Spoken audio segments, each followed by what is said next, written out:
পৃথিবীর সিস্টেম হলো কোনো মানুষ যদি পৃথিবীর থেকে বিদায় নেওয়ার মুহূর্ত হয়ে যায়, পৃথিবী ছেড়ে চলে যাবে, ওই মুহূর্তে যদি কোনো ওসিয়ত করে ছেলে মনে করে এর চেয়ে বড় দামি আর আমার বাবার কথা হতে পারে না। অনেক ছেলে যারা একটু লোভী আছে বসে থাকে, ভাবে কবে বলবে বনানি বাড়িটি তোমাকে আমি দিয়ে দিলাম। আবার অনেকগুলো মেয়েও বসে থাকে এই জন্য যে কখন জানি বাবা পৃথিবী ছেড়ে চলে যায়। আর এই মুহূর্তে যদি বাবা বলে মেয়ে আমার আমি তোমাকে অমুক জায়গায় এতগুলো টাকা আছে, অক ব্যাংকে আছে বা এই আছে, তুমি এইগুলো আমি মরার পরে নিয়ে যেও। মেয়ে আফসোস বসে। পৃথিবীর যিনি সর্বশ্রেষ্ঠ মানুষ, আল্লাহর পরে যার শান মান ইজ্জত আবরু, সমস্ত নবীদের সরদার সাইয়্যিদাতু মুহাম্মদ সাল্লাল্লাহু আলাইহি ওয়াসাল্লাম পৃথিবী ছেড়ে যেদিন চলে যাবেন শুধু এতটুকুই কথা বললেন, উম্মত আসসালাত। আপনার বাবার ওসিয়ত যদি আপনি এতভাবে পুঙ্খানু আদায় করতে পারেন, আপনার বাবা যদি বলে যায় বাবা এটা আমার শেষ ওসিয়ত, এটা হলো তুমি আমি এই রেখে গেলাম, আমার মৃত্যুর পরে তোমার ভাইদেরকে এই করে দেয়া দিবা, বোনদেরকে এই করে দেয়া দিবা। আপনি বলেন যে ভাই কেমনে না দিয়া পারি, বাবা মৃত্যুর মুহূর্তে কথা বলে গিয়েছেন, আমি না দিয়া কি পারি নাকি বলেন না? হ্যাঁ সবাই বলেন কি না? যদি আরেকজন জিজ্ঞাসা করে কিরে তুই না প্রবাস করে, তুই না সৌদি গিয়ে এরকম অর্থ ইনকাম করেছ, আজকে তোমার বাবা চলে যাওয়ার সময় বলে গিয়েছে, বলে তুমি তোমার নিজের অর্থের ইনকামের টাকা দিয়ে তোমার বাইকে বাড়ি কিনছো, তাতে অর্ধেক তুমি দিয়া দিচ্ছ। এখন আমি আপনি কি বলি ভাই রে, আমার তো দেওয়ার ইচ্ছা ছিল না, কিন্তু বাবা যে মুহূর্তে পৃথিবী ছেড়ে চলে যাবে এই মুহূর্তে বাবা বলছে যে ছেলে আমার তোমার ছোট ভাইকেও কিন্তু এই বাড়িতে একটু জমি দিও। سيدنا وسندنا وحبيبنا وطبيبنا ومولانا محمدا عبده ورسوله أرسله بالحق بشيرا ونذيرا وداعيا إلى الله بإذنه وسراجا وقمرا منيرا أما بعد فقد قال الله تعالى في كلامه المجيد وفي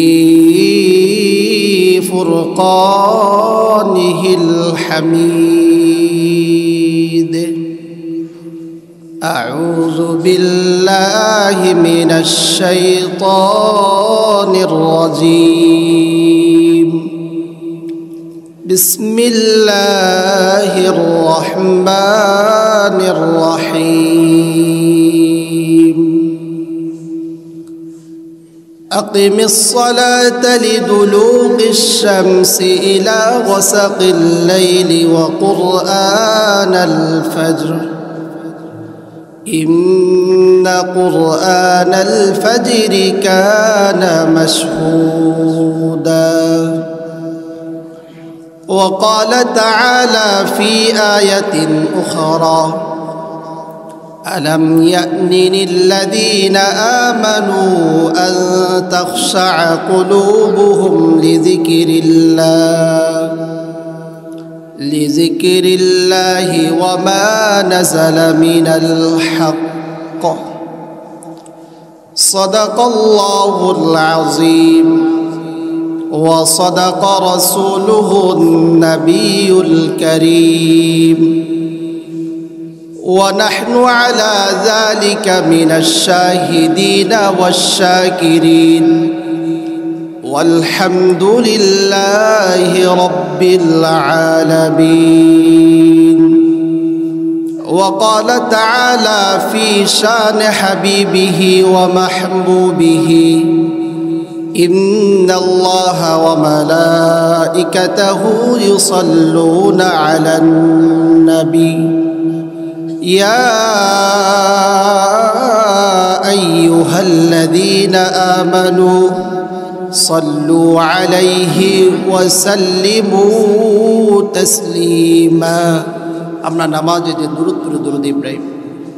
اللهم صل على محمد وعلى آل محمد كما صليت على إبراهيم وعلى آل إبراهيم إنك حميد مجيد اللهم بارك على محمد وعلى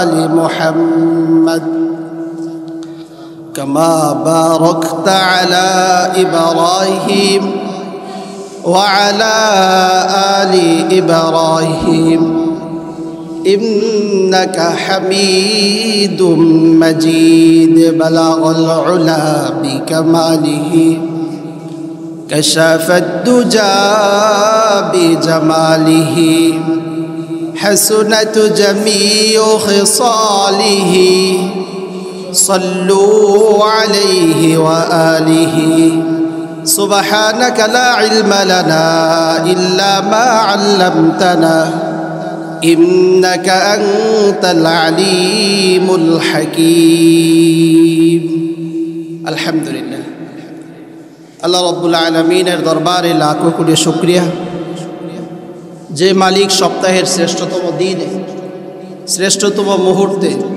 জুমার নামাজ আদায় করার লক্ষ্যে মালিক আমাদেরকে মসজিদ পর্যন্ত পৌঁছে দিয়েছেন। সেই মালিকের দরবারে হৃদয়ের গহীন থেকে স্বপ্নকোণ ভালোবাসা উজাড় করে ওনার দেওয়া জবান দিয়ে ওনার শিখানো ভাষা দিয়ে সকলে বলি আলহামদুলিল্লাহ। আমি আপনাদের সামনে কালামে পাকের সূরা বনী ইসরাঈলের একটি আয়াতে কারিমা পাঠ করেছি।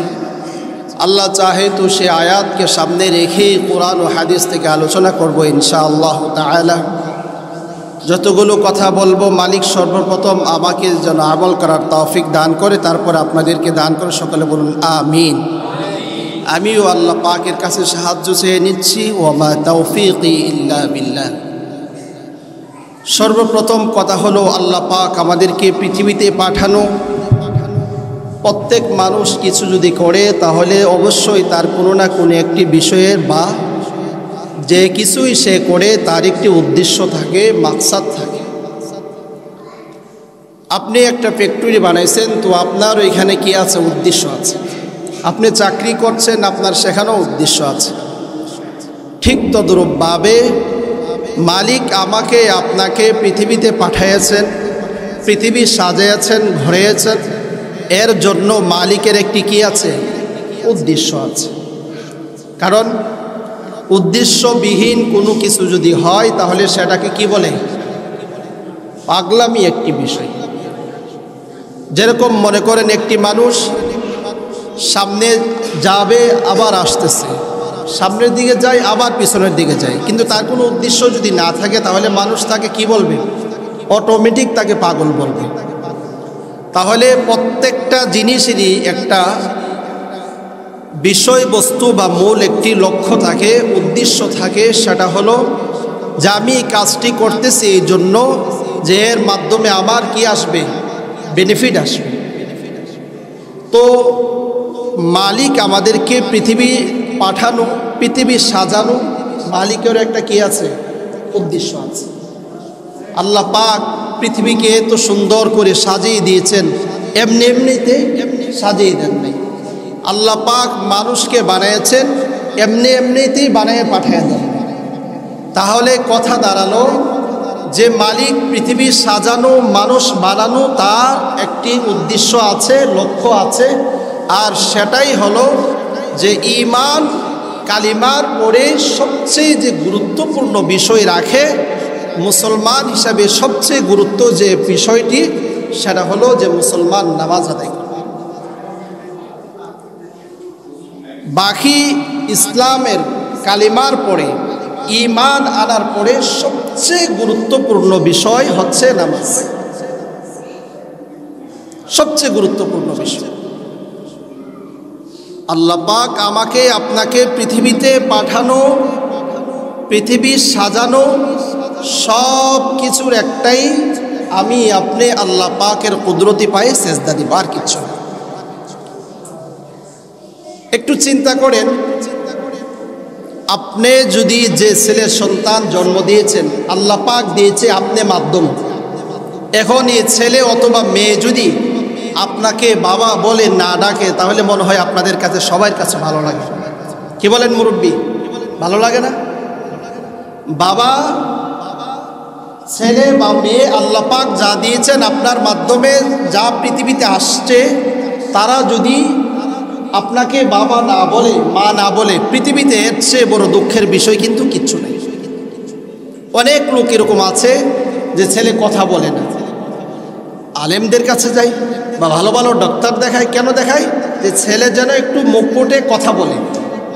আবার অনেক আছে কথা বলে কিন্তু বাবাকে বাবা বলে ডাকে না। যত আত্মীয় স্বজন আছে সবাইকে চিনে, সবাইকে ডাকে, কিন্তু একমাত্র বাবাকে ডাকে না। এরকম অনেক কি আছে, সন্তান আছে। তাহলে বলেন বাবার কি অবস্থা হয়? ভালোই লাগে। এরকম যদি বলে যে আপনার ছেলে কথা বলবে, এত লাখ টাকা লাগবে, ডাক্তার যদি বলে ঠিক আছে আমি ব্যবস্থা করতেছি, আমার ছেলে কিভাবে কথা বলে, আপনি সে কি করেন, সে কাজ করেন। অথবা আপনাকে শুধু বাবা বলে ডাকে না, সবাইকে পৃথিবীর ডাকে, মাকে ডাকে, মামাকে ডাকে, সবাইকে ডাকে, একমাত্র আপনি বাবা, আপনাকে ডাকে না। তাহলে মনে হয় কষ্টটা কমই লাগবে নাকি? এর চেয়ে বড় কষ্টের আর কিছু নাই।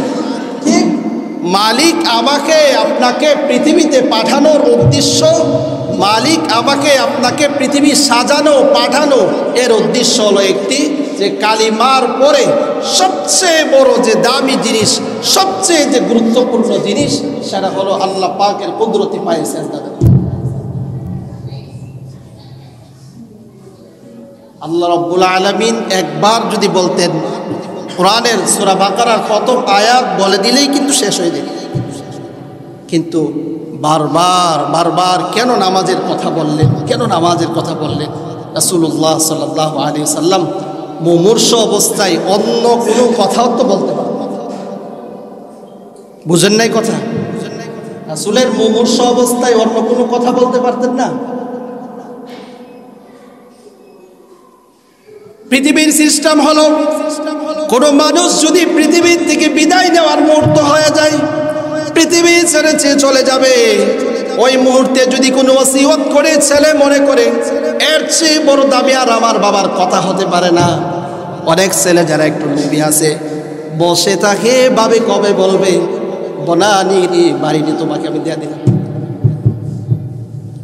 আবার অনেকগুলো মেয়েও বসে থাকে এই জন্য যে কখন জানি বাবা পৃথিবী ছেড়ে চলে যায়। আর এই মুহূর্তে যদি বাবা বলে, মেয়ে আমার, আমি তোমাকে অমুক জায়গায় এতগুলো টাকা আছে, অক ব্যাংকে আছে, বা এই আছে, তুমি এইগুলো আমি মরার পরে নিয়ে যে, মেয়ে আপসে বসে। পৃথিবীর যিনি সর্বশ্রেষ্ঠ মানুষ, আল্লাহর পরে যার শান মান ইজ্জত আবরু, সমস্ত নবীদের সরদার সাইয়্যিদাতু মুহাম্মদ সাল্লাল্লাহু আলাইহি ওয়াসাল্লাম পৃথিবী ছেড়ে যেদিন চলে যাবেন, শুধু এতটুকুই কথা বললেন, উম্মতাস সালাত।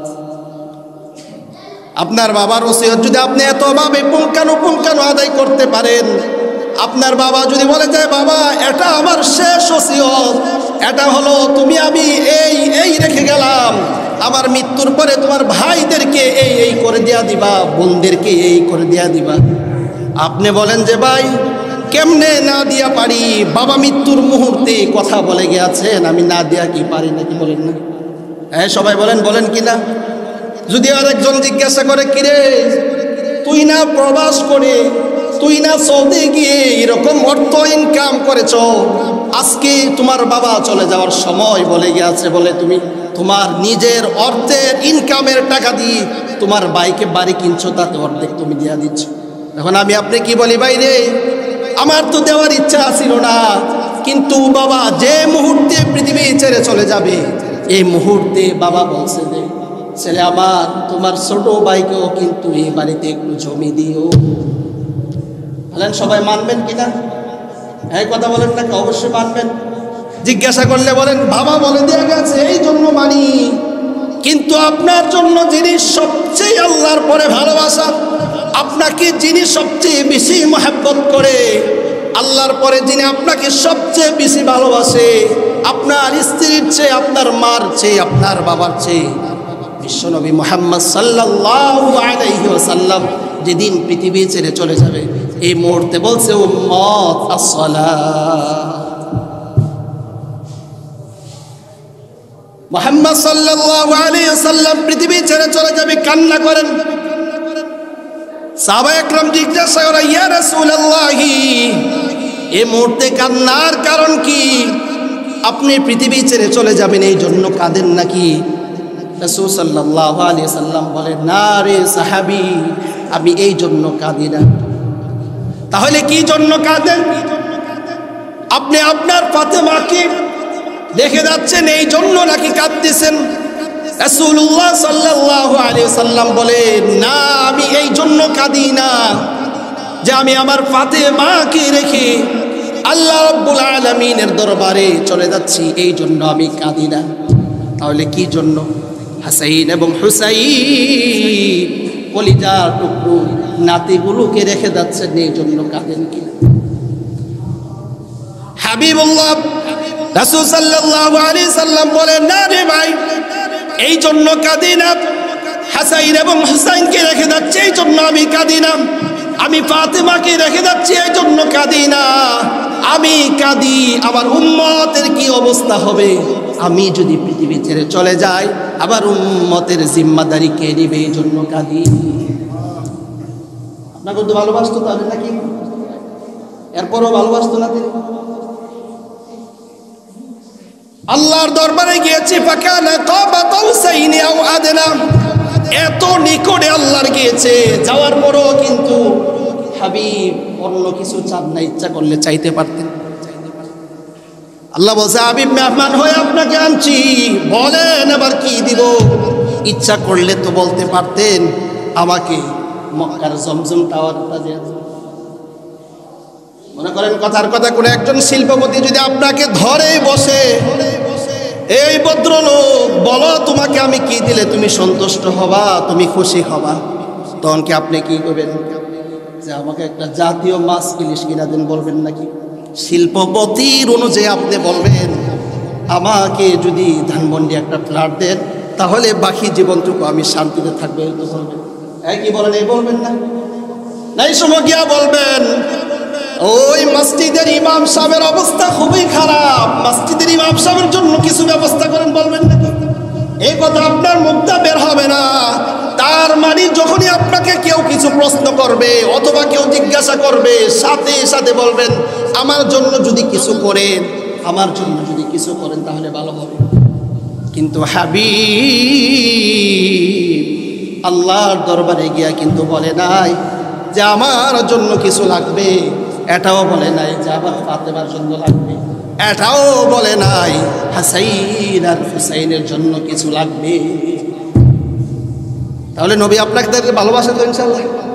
কি কোন নবী আপনাদেরকে এরপরও যদি বলেন ভালোবাসে না, তাহলে আপনার চেয়ে বড় অকৃতজ্ঞ আর কেউ না। আল্লাহর কাছে যাওয়ার পর আল্লাহ বলছে, আমি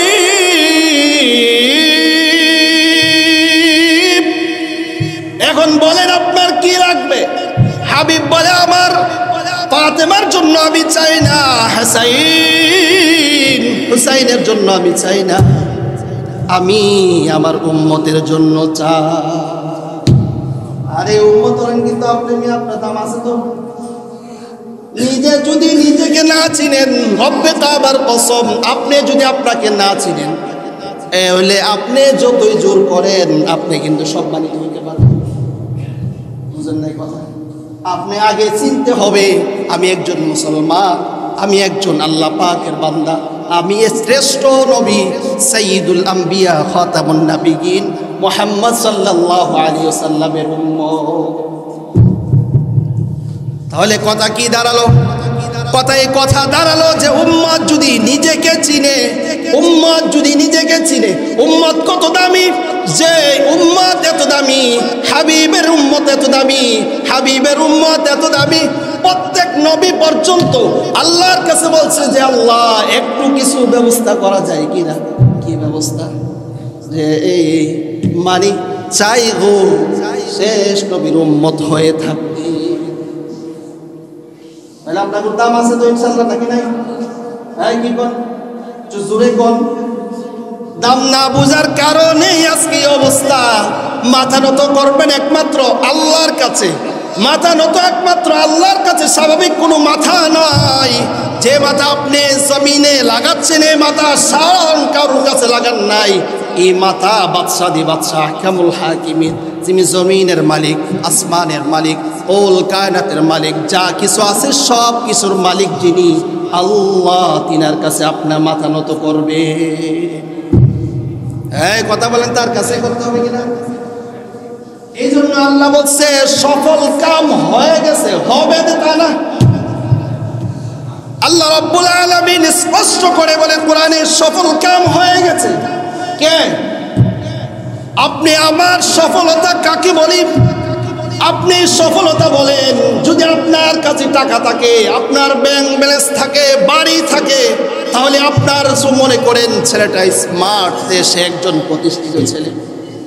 আর আল্লাহ রাব্বুল আলামিন বলেন, না রে বান্দা, সফল কাম হয়ে গেল ওই ব্যক্তি যে তার নামাজকে সুন্দরভাবে আদায় করলো। এখন একটু জোরে সুবহানাল্লাহ কোন। নামাজ পড়েন তো ইনশাআল্লাহ। তার মানে নামাজ ছাড়তে ছাড়তে অবস্থা হলো যে এখন আমার দাম কত, আমি কার কুদরতি পায়ে সাজদা দিছি, এটাও আমার ভিতরে যদি না আসে, নামাজ পড়ে আমার কি লাভ আছে? মানে মনে করেন এক লোক জানে অমুক ডাক্তার ভালো, কিন্তু কোন বিষয়ে ভালো সে যদি না জানে, ডাক্তারের কাছে বারবার গেলে কোন কাম? তো উনি এমন একজন বাদশা, তিনি আহকামুল হাকিমিন, তিনার দরবারে যখন যা নিয়ে যাবেন, যখন যা প্রয়োজন হবে তিনার কাছে যাবেন। আল্লাহ রাব্বুল আলামিন অতি এত ভালোবাসে বিদায় তিনি রাত দিন 24 ঘন্টার ভিতরে 1 সেকেন্ডের জন্য ঘুমান না। তাহলে আপনি আমার কাজ কি? আপনি আমার কাজ হলো যখন মুয়াজ্জিন আমাকে আপনাকে ডাকে, মুয়াজ্জিন আপনাকে আমাকে কিন্তু একবার দুইবার তিনবার নয়, 5 বার প্রত্যেক দিন আমাকে আপনাকে ডাকে। কিসের দিকে আসার জন্য ডাকে? নামাজের দিকে আসার জন্য ডাকে। শুধু নামাজ পড়বেন কি হবে? এরপরে মুয়াজ্জিন নিজেই কিন্তু বলে হাইয়া আলাল ফালাহ, কল্যাণের দিকে আপনি দৌড়ায় আসেন। বুঝলেন না মনে হয় কথাটা? মুয়াজ্জিন হাইয়া আলাস সালাহ বলে যদি শেষ করে দিত না বুঝলাম নামাজ পড়লে কি হবে, কিন্তু মুয়াজ্জিনই বলে হাইয়া আলাল ফালাহ, নামাজের দিকে যদি আসো তাহলে তুমি কল্যাণের দিকে আসতেছো। তাহলে নামাজ তো ছেড়ে দিতে হবে ইনশাআল্লাহ। যদি চায় না দেন, 24 ঘন্টা মালিক আমাকে আপনাকে দিয়েছেন, মালিক 24 ঘন্টার ভিতরে আপনার কাছে কিন্তু 12 ঘন্টা যদি চাইতেন তাহলে কি অবস্থা? আর ধরলাম 12 ঘন্টা বাদ দেয়া যদি 8 ঘন্টা চাইতেন, মালিক যদি বলতো বান্দারে আমি 24 ঘন্টা আমি দিয়েছি, বিদায় 8 ঘন্টা সময় আমি মালিকের সাথে তোমার কথা বলতে হবে, তাহলে বলেন নামাজ কি আর কেউ পড়তে না? এক কথা কোন না, এখন দিয়ে সবাই সুফি যাচ্ছেন, আমি সহ সুফি হওয়ার কোনো কারণ নাই। মালিক যদি 8টা ঘন্টা আমাকে আপনাকে সময় দেওয়ার জন্য ডাকতেন, রব্বে কাবার কসম আমি খতিব কেন, আরো বড় খতিব মিলাও কিন্তু এতটা নামাজ পড়তো না। আর মানে কথা দাঁড়ালো মালিক 24 ঘন্টার ভিতরে এভারেজ 5 ওয়াক্ত নামাজের জন্য আমাদেরকে 1 ঘন্টা সময় শুধু মালিক, আর সেটাও মালিকের কিছু হবে না, সেটা মালিকের জন্য না, আপনার জন্য। মালিক বলছে তোমার জন্য, যদি তুমি আমার কুদরতি পায়ে সিজদা দাও তাহলে তোমারই লাভ হবে। তার মানে হাইয়া আলাস সালাহ, নামাজের দিকে আসো, হাইয়া আলাল ফালাহ, কল্যাণের দিকে আসো। তার মানে আপনি আমি যদি সিজদা দেই আল্লাহ পাকের কুদরতি পায়ে, তাহলে আমার কল্যাণ হবে। এই নামাজে কল্যাণ দে তো ইনশাআল্লাহ। এখন দি কথা বল না তাকে আলহামদুলিল্লাহ। কুদরতি পায়ে সিজদা দিবেন, মালিক একটু প্রশ্ন করে মালিক ফেরেশতাকে জিজ্ঞাসা করে কি খবর, বলছিল না বানাবো না, যদি বানাই ফিতনা করবে, ফাসাদ করবে, ঝগড়া করবে। তো দেখো তো ঝগড়া নাই, কিচ্ছু নাই। বান্দা আমার যখন মুয়াজ্জিন ডাক দে, দুনিয়ার আর কোনো কাজে থাকে না, না ছেলেকে চিনে না মেয়েকে চিনে, আমার কুদরতি পায়ে সেজদা দেওয়ার জন্য মসজিদে চলে আসে। ভাই বুঝেন নাই, বুঝবেন এখন না, বুঝার একটা সময় আছে, আর সেটা হলো একটা বয়স হওয়ার পরে। আর যে বয়সে একবার সেজদা দিল, মালিক বারবার আপনাকে ডাকবে না। একটা বয়স হবে রে, যুবক বয়স, একটা সেজদা দিলে মালিক বারবার বলে দেখো আমার কুদরতি পায়ে সেজদা দিচ্ছি। স্বাভাবিকতা বুঝেন। কোন মালের যদি ডেটস থাকে, কোন মাল যদি ভালো হয়, তাকে সবাই জিজ্ঞাসা করে দোকানদারকে সেটা কত। আর যার ডেট নাই কিন্তু কোনো মানুষ তাকে জিজ্ঞাসা করে না। তাহলে আমাদের দাম কতটুকু? আমাদের দাম এতটুকু, আমাদের দাম এতটুকু। মালিক বলছে কুদরতি পায়ে সেজদা দিবা, আমার দাম বাড়ায় দিব আমি। কুদরতি পায়ে সেজদা দিবা, আমার কল্যাণ দিয়ে দিব আমি আল্লাহ। কল্যাণ লাগবে তো সবাই। নামাজ চাহিদা তো, নামাজ চাহিদা তো। আল্লাহ যদি বলে তোমার চেয়ে তো আরো কত অভাবই ছিল, সেও তো নামাজ ছাড়ে নাই। 50,000 চাকরিওয়ালা যদি মালিকের কাছে বলে মালিক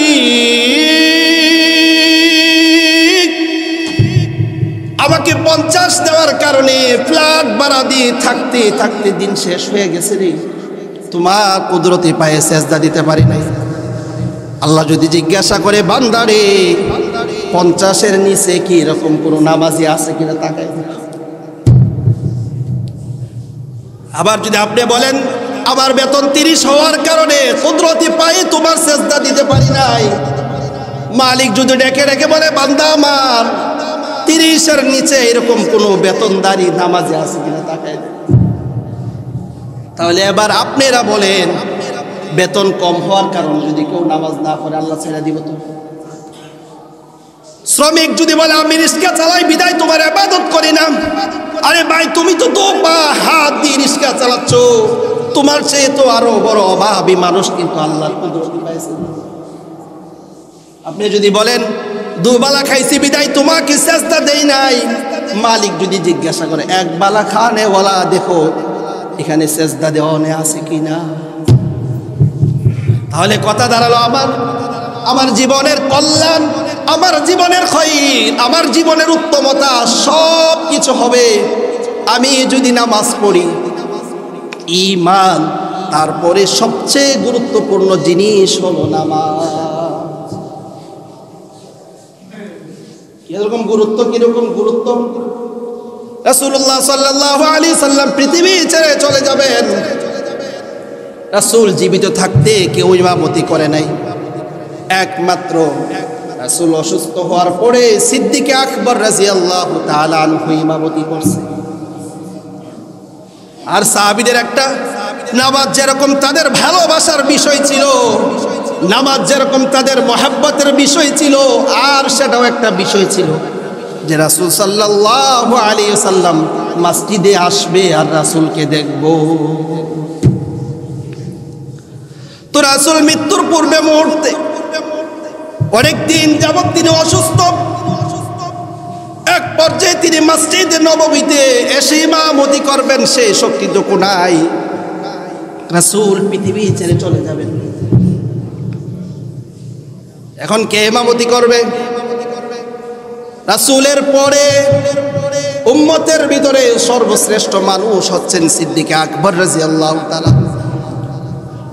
তো সিস্টেম কি?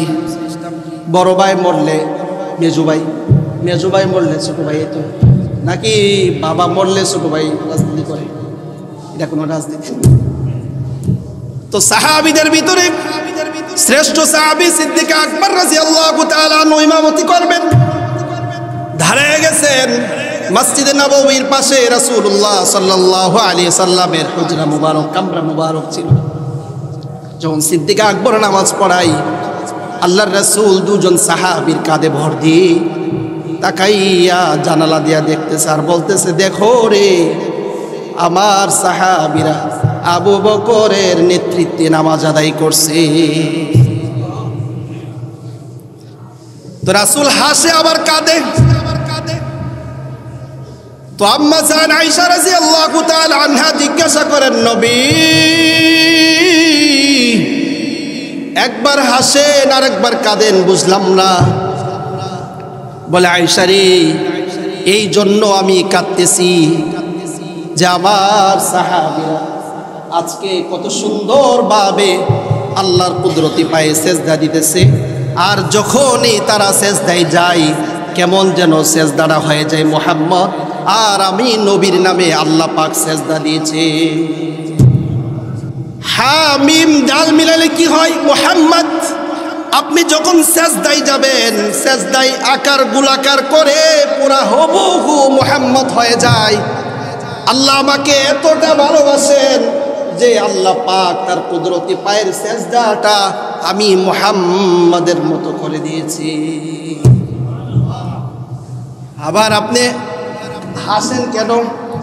হাসি এই জন্য, দেখুন সাহাবায়ে কেরামদের কত আগ্রহ যে আমি নবী মসজিদে যাইতে পারি নাই, তারপরও তারা আল্লাহ বিধান কিন্তু ছাড়ে না। তার মানে নামাজের প্রতি, আল্লাহর প্রতি, রাসূলের প্রতি যদি আপনার আমার ভালোবাসা থাকে, তাহলে আমার দ্বারা আপনার দ্বারা আল্লাহর বিধান নামাজ আদায় করা সম্ভব হবে না। তাহলে রাসূল সাল্লাল্লাহু আলাইহি সাল্লাম যখন পৃথিবী ছেড়ে চলে যাবেন কি বলছেন? আসসালাত আসসালাত আসসালাত। হে উম্মতেরা, যে কোনো অবস্থায় যে হালতে যাও তুমি নামাজ কিন্তু ছাড়বা না। এখন আপনারা আমি যারা নামাজ ছেড়ে দেয় তারা কি খারাপ কাজ করতেছে? এক কথা বলেন। দুনিয়ার বন্ধু বান্ধবকে কত ভালোবাসে, কিয়ামতে যখন সব কিছু শেষ হয়ে যাবে, বিচার সব কিছু যখন শেষ হয়ে যাবে, আল্লাহ ফয়সালা দিবে, জান্নাতীরা জান্নাতে যাও, জাহান্নামীরা জাহান্নামে যাও। এরপরে মালিক একটা ব্যবস্থা করবে, আর সেই ব্যবস্থার ভিতরে মালিক কিছু ব্যবস্থা রাখবে। ব্যবস্থা হলো কি? আপনি যখন জান্নাতে যাবেন, আপনার পাশের বন্ধু যখন জাহান্নামে যাবে, আল্লাহ পাক কথা বলার একটা সিস্টেম করে দিবে। বুঝেন নাই মনে হয় কথা? মনে করেন আপনি থাকেন ভালো ফ্ল্যাটে, আপনার বন্ধু থাকে নর্মাল ফ্ল্যাটে। আপনি থাকেন চারতলা বাড়িতে, ও থাকে নিচতলা বাড়িতে। তাহলে আপনি ছাদের উপর গিয়া কি বলেন? হাই বলেন না? এই জান্নাতি জান্নাতে যাবে, জাহান্নামী জাহান্নামে যাবে। যাওয়ার পরে আল্লাহ পাক কথা বলার সিস্টেম করে। জান্নাতি বন্ধু মালিককে ডাকে বলবে, মালিক,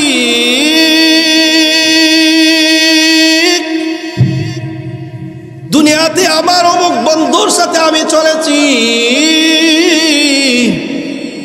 আজকে আমি জান্নাতে আসলাম, কিন্তু আমার অমুক বন্ধুকে তো আমি দেখতেছি না। আল্লাহ বলে, এটা আবার কি খবর? এত বড় আযাবের ভিতরে, এত কষ্টের ভিতরে বন্ধুর কথা আবার মনে পড়লো নাকি? বলবে, মালিক, মনে চায় বন্ধুরে দেখতে। আল্লাহ বলবে, কি ব্যবস্থা? এটা ঠিক আছে, তুমি জান্নাতি মানুষ, আবদার করছো, একটা ব্যবস্থা করা দরকার। তো আপনাকে দেখাবে ও জাহান্নামে জ্বলতেছে, আর আপনি জান্নাতে আরামে আয়েশা আছেন। দেখাবে। আল্লাহ কোরআনে বলছেন, আনিল মুজরিমিন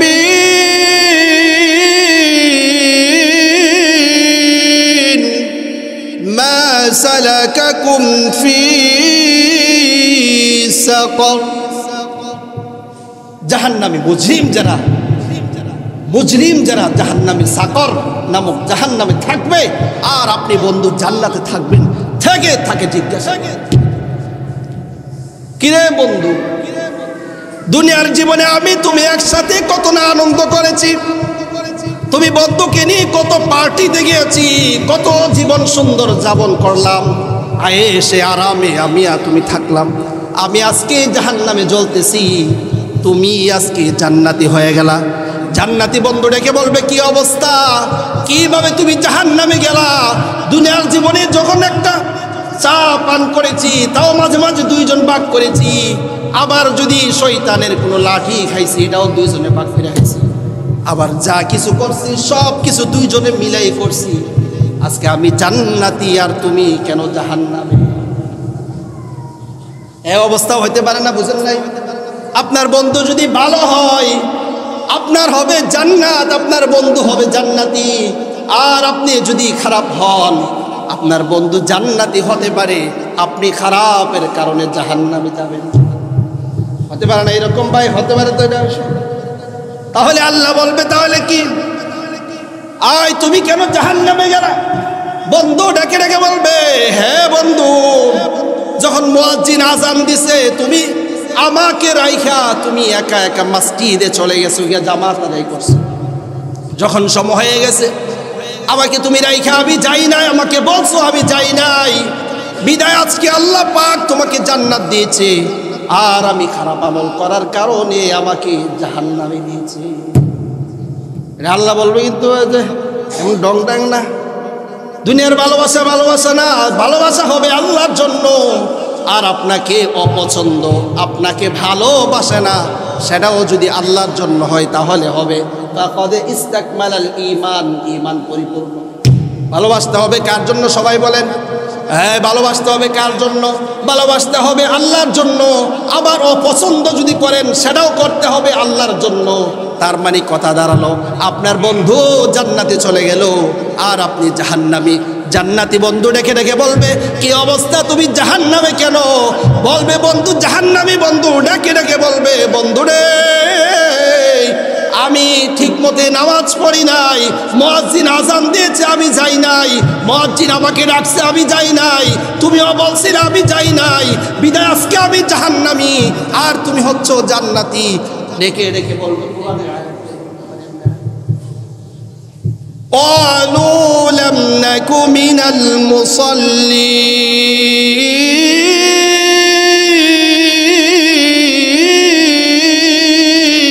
المصلين।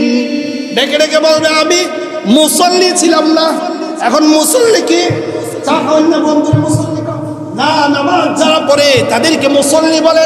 আমি নামাজি ছিলাম না, বিদায় আজকে জাহান্নামে, সাগর জাহান্নামে আমি আছি। তুমি নামাজি, বিদায় তুমি হচ্ছে একটা না, শুধু আরেকটা আছে। এক কারণে না, এক কারণে না জাহান্নামে সাকর যে আপনি যাবেন শুধু নামাজের কারণে তা না। লাম নাকু মিনাল মুসাল্লিন, নামাজ পড়ি নাই শুধু এতটুকু না। যখন মসজিদের ইমামও বলছে ভাই চলেন না নামাজ পড়তে, কি বলে? কফেন্টে সমস্যা। কি বলে ভাই বলেন? এই সমস্যা। আরে ভাই সমস্যা মানে কিচ্ছু হবে না, শুধু চুপ করেন। হুজুর আরো সমস্যা আছে। হাই মুসলমান, তুমি এত সমস্যা নিয়ে রাস্তায় কেন বের হও? ওয়ালাম নাকু নুতঈমুল মিসকিন,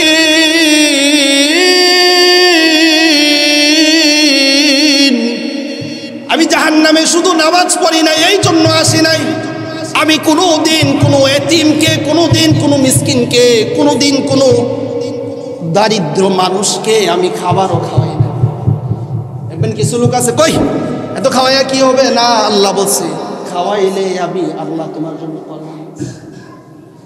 জাহান্নামে সাকর গিয়া বলবে শুধু নামাজ পড়ি না তা না। ওয়ালাম নাকু নুতঈমুল মিসকিন, আমি কোনোদিন কোনো দরিদ্র মানুষকে, মিসকিনকে, এতিমকে খাওয়াই নাই, এই জন্য আজকে আমি জাহান্নামী। আবার এতটুকু শেষ না, আরো কাজ আছে কিছু। কুন্না নুকাযযিবু বিয়াউমিদ্দিন, আমি শুধু এক নাম্বার কাজ হলো আমি নামাজ পড়ি নাই, দুই নাম্বার হলো আমি কোনো মিসকিনকে খাওয়াই নাই, আর নিজে তো খাওয়াই নাই। যদি কেউ খাওয়াইতে চাই তাহলে তাকেও আমি উদ্বুদ্ধ না করে উদ্বুদ্ধ করি, মানে বলে এবারে খাওয়াই। وَكُنَّا نَخُوضُ مَعَ الْخَائِضِينَ,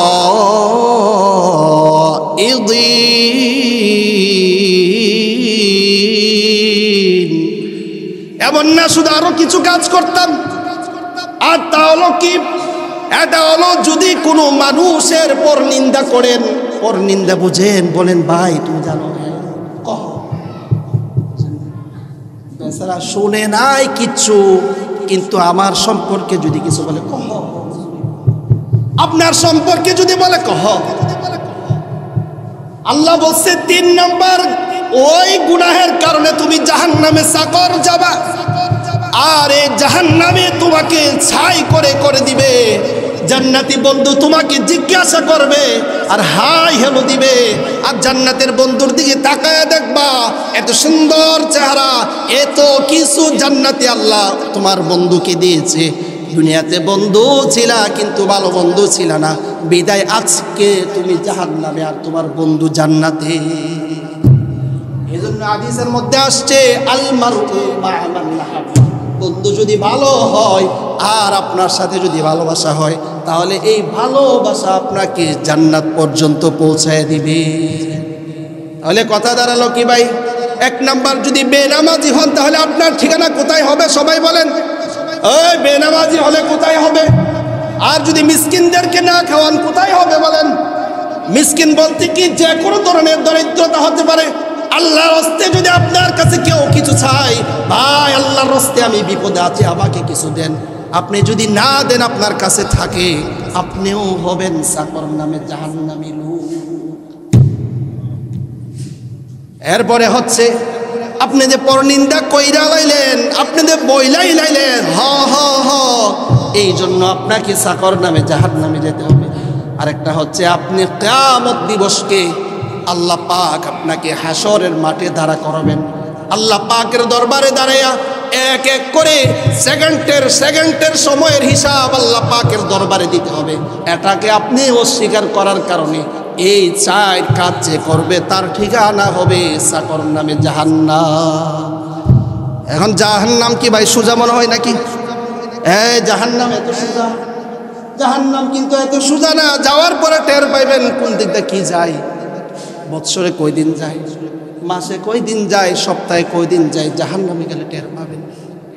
তাহলে কথা দাঁড়ালো, আপনি যদি বেনামাজি হন আপনার ঠিকানা জাহান্নাম, আর আপনার বন্ধু আপনার সাথে থেকে নামাজ আদায় করার কারণে কষ্টে ক্লাসে সব কিছুর ঊর্ধ্বে দিয়ে তিনি আল্লাহর বিধান নামাজ আদায় করছে, বিদায় তাকে আল্লাহ জান্নাতে দিবে। তার মানে শুনেন, আপনি যদি একজন বন্ধু হন নামাজি, আপনি ধরে রাখেন আপনার বেনামাজি বন্ধু কিয়ামতের দিন আল্লাহর সাথে আপনার সাথে সাক্ষাৎ করবে, আর দেখা হবে, কথা হবে। এ সময় কিন্তু আর আনন্দ করতে লাগতো না। মানে নামাজি বন্ধু যদি দেখায়, নামাজ না পড়া বন্ধু যদি দেখায়, নামাজ শেষ করে বেচারা দোকানে গিয়ে লইল, ওইটা লোয়ার পরে বললো কি রে বন্ধু নামাজ পড়স নাই, কোনো সমস্যা, আচ্ছা ধরে দেখা। কিন্তু জান্নাতে জাহান্নামে যাওয়ার পরে জান্নাতি বন্ধু আপনাকে কিচ্ছু দিবে না, আর জাহান্নামী জান্নাতে কিচ্ছু দেওয়ার প্রশ্নই আসে না। তাহলে এবার তো নামাজ পড়বেন তো ইনশাআল্লাহ? কবের থেকে ইনশাআল্লাহ? কবের থেকে? এই শ্রমিক, আপনি যে পেশারই হন না কেন, নামাজ কিন্তু আপনাকে বাদ দেওয়া যাবে না। আপনি কোন বিষয়ে আপনি চিন্তা করেন, আপনার চেয়ে কষ্টে মানুষ দিন কাটাচ্ছে। আপনি চিন্তা করেন আপনার চেয়ে যিনি কষ্টে আছে তিনিও কিন্তু মালিককে ডাকতেছে। আপনি চিন্তা করেন আসমান জমিনে যা কিছু দেখতেছেন সব কিছু কিন্তু আল্লাহর কুদরতি পায়ে সেজদা দেয়, আল্লাহর প্রশংসা করে। আল্লাহ কি আপনাকে এত অভাবে রাখছে যে আপনি আল্লাহ পাকের 24 ঘন্টা বুক করবেন, 1 ঘন্টা আপনি আল্লাহকে দিবেন না? তার মানে আপনি নাফরমান, তার মানে আপনি নাফরমান, তার মানে আপনি নাফরমান। আর নাফরমানের ঠিকানা জাহান্নাম ছাড়া অন্য কিছু হবে না। এখন তো নামাজ পড়বেন তো ইনশাআল্লাহ? কবের থেকে ইনশাআল্লাহ? এখন থেকে মানি, এখন তো নামাজ শুরু হয়েছে, এখন তো পড়বেন মানি। আজকের থেকে নিয়ত করে নেন, ভাই হাসি খেলসা জীবন যাপন যাবে, কিন্তু আখেরাত কিন্তু যাবে না। আখেরাত যাবে নাকি? বুঝেন না মনে হয়? হাসি তামসা দুনিয়া যাবে কিন্তু আখেরাত যাবে না। তার মানে আপনার শরীরের শক্তি যতদিন, আপনার দুনিয়া ততদিন। যেদিন শরীরের শক্তি একটু একটু একটু করে শেষ হয়ে যাবে, আপনি কিন্তু আখেরাতের যাত্রী হয়ে যাবেন। আর আখেরাতে এক পয়সারও কাজে আসবে না যদি আপনি নামাজি না হন। আখেরাতে এক পয়সারও কাজে আসবে না যদি আপনি যাকাত আদায়কারী না হন। আখেরাতে এক পয়সারও কাজে আসবে না যদি আপনি রাসূলুল্লাহর সুন্নত মতে না চলেন। তার মানে রাসূলের সুন্নত মেনে আল্লাহর হুকুম আহকাম যদি আমি মানি, আমার ঠিকানা হবে জান্নাত। আর যে জান্নাতে আল্লাহ যা কিছু রাখছে আপনি আমি চিন্তা করে শেষ করতে পারবো না। তাহলে কি দাঁড়ালো? দাঁড়ালো এই কথা যে নামাজ আমাকে পড়তে হবে। পেটে যদি ভাত না থাকে, পেটে যদি খাবার না থাকে, তাও নামাজ পড়তে হবে। শরীর যদি এত অসুস্থ হয়ে যায়, সব কাজ করতে নি, সামনের মোবাইল দিলে টিপতে পারি, বিজনেসম্যান পার্টনারের সাথে যদি মোবাইলে কথা বলতে পারি, তাহলে আমি আপনি কেন নামাজ পড়তে পারবো না বলেন? এত অসুস্থ যদি না হন যে বেহুশ হয়ে যান, তাহলে আপনাকে নামাজ আদায় করতে হবে। সর্বা অবস্থায় সর্বহালতে সবচেয়ে গুরুত্বপূর্ণ কথা হলো যে অবস্থায় থাকেন আল্লাহর কুদরতি পায়ে আপনাকে সেজদা দিতে নাকি দিতে হবে না? পেটের সমস্যা থাকলে আরজাইল কি দেখবো নাকি? আপনি বলেন, যদি আপনি হুজুরকে বললেন হুজুর পেটের সমস্যা, আরজাইল ছেড়ে দিব নাকি? আরজাইল ছেড়ে দিব নাকি? এরকম কোনো কি মানুষ নাই গুনাহ করতেছে আরজাইল ধরছে নাই? অভাব নাই? দেখেন নাই আমেরিকার গুরুত্বপূর্ণ একটি সিটি জ্বলে যাচ্ছে, পুড়ে যাচ্ছে, এটা একমাত্র কার হুকুম? আল্লাহ বলে, বান্দা রে, আমি আল্লাহ ছাড় দিতে দিতে কিন্তু ছাইড়া দেই না। তার মানে কথা কি দাঁড়ালো? আল্লাহ আপনাকে যখন ইচ্ছা তখনই পাকড়াও করতে পারে। আল্লাহ আপনাকে যখন ইচ্ছা তখনই আরজাইল দেয়া কিন্তু ধরে নিয়ে যেতে পারে। অতএব আমার আপনার জীবন থেকে কত হায়াত চলে গেল, কত সময় চলে গেল, কত বছর চলে গেল, জানি না এখনো কার নাম জাহান্নামে আছে, জানি না এখন কার নাম জান্নাতে আছে। এই জন্য আল্লাহ বলছে মাধ্যম হলো নামাজ আর আমার হাবিবুল্লাহর সুন্নত। এই দুই জিনিস যদি থাকে তাহলে তোমার নাম তুমি লেখায় নিবা জান্নাতি। এখন তো নামাজ সারবেন তো ইনশাল্লাহ? সারবেন না ইনশাল্লাহ? ধরবেন তো ইনশাল্লাহ?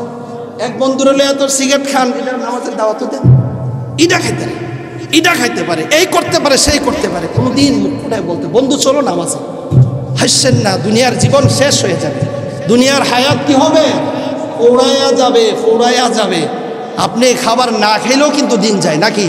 না খাইলে দিন যায়? খাইলেও দিন যা, না খাইলেও যায়। তো না খাইয়া যদি আপনি নামাজটা না পড়লেন তো আপনার লস করলেন না আল্লাহ? যা কিছু করবেন নিজে অর্জন করবেন, মানে চেষ্টা দিবেন তো নিজের জান্নাত হবে, চেষ্টা দিবেন না তো নিজের জাহান্নামে যাবেন। অতএব আপনার আমার রাসূলুল্লাহ সাল্লাল্লাহু আলাইহি সাল্লাম যেদিন চলে যাবেন সেদিন মুহূর্তের ভিতরে দেখেন মানুষ, আপনি বাবা হিসাবে আপনি ওসিয়ত করেন আপনার স্ত্রীকে, ছেলেকে এটা দিবেন, মেয়েকে এটা দিবা, এই করবা সেই করবা, জামাইকে এটা দিবা, কিন্তু হাবিব মুহাম্মদ সাল্লাল্লাহু আলাইহি সাল্লাম মুমূর্ষ অবস্থায় পৃথিবী ছেড়ে চলে যাবেন। এই সময় বলছেন উম্মত আসসালাত আসসালাত। তাহলে রাসূলুল্লাহ সাল্লাল্লাহু আলাইহি সাল্লামের শেষ কথা ছিল যে উম্মত যে কোনো অবস্থায় যেখানে সাগরে নদীতে যেখানেই থাকো কি আদায় করো? নামাজ আদায় করো। করবেন তো ইনশাআল্লাহ? কবে থেকে ইনশাআল্লাহ? বলবেন নাকি পেট ভালো না, এই ভালো না? আজকের থেকে এখন থেকে পাক্কা নিয়ত করেন আল্লাহ পাক যেন আমাদের সবাইকে 5 ওয়াক্তের নামাজ জামাতের সহিত পড়ার তৌফিক দান করে। সকলে বলুন আমিন। ওয়া আখিরু দাওয়ানা আলহামদুলিল্লাহ।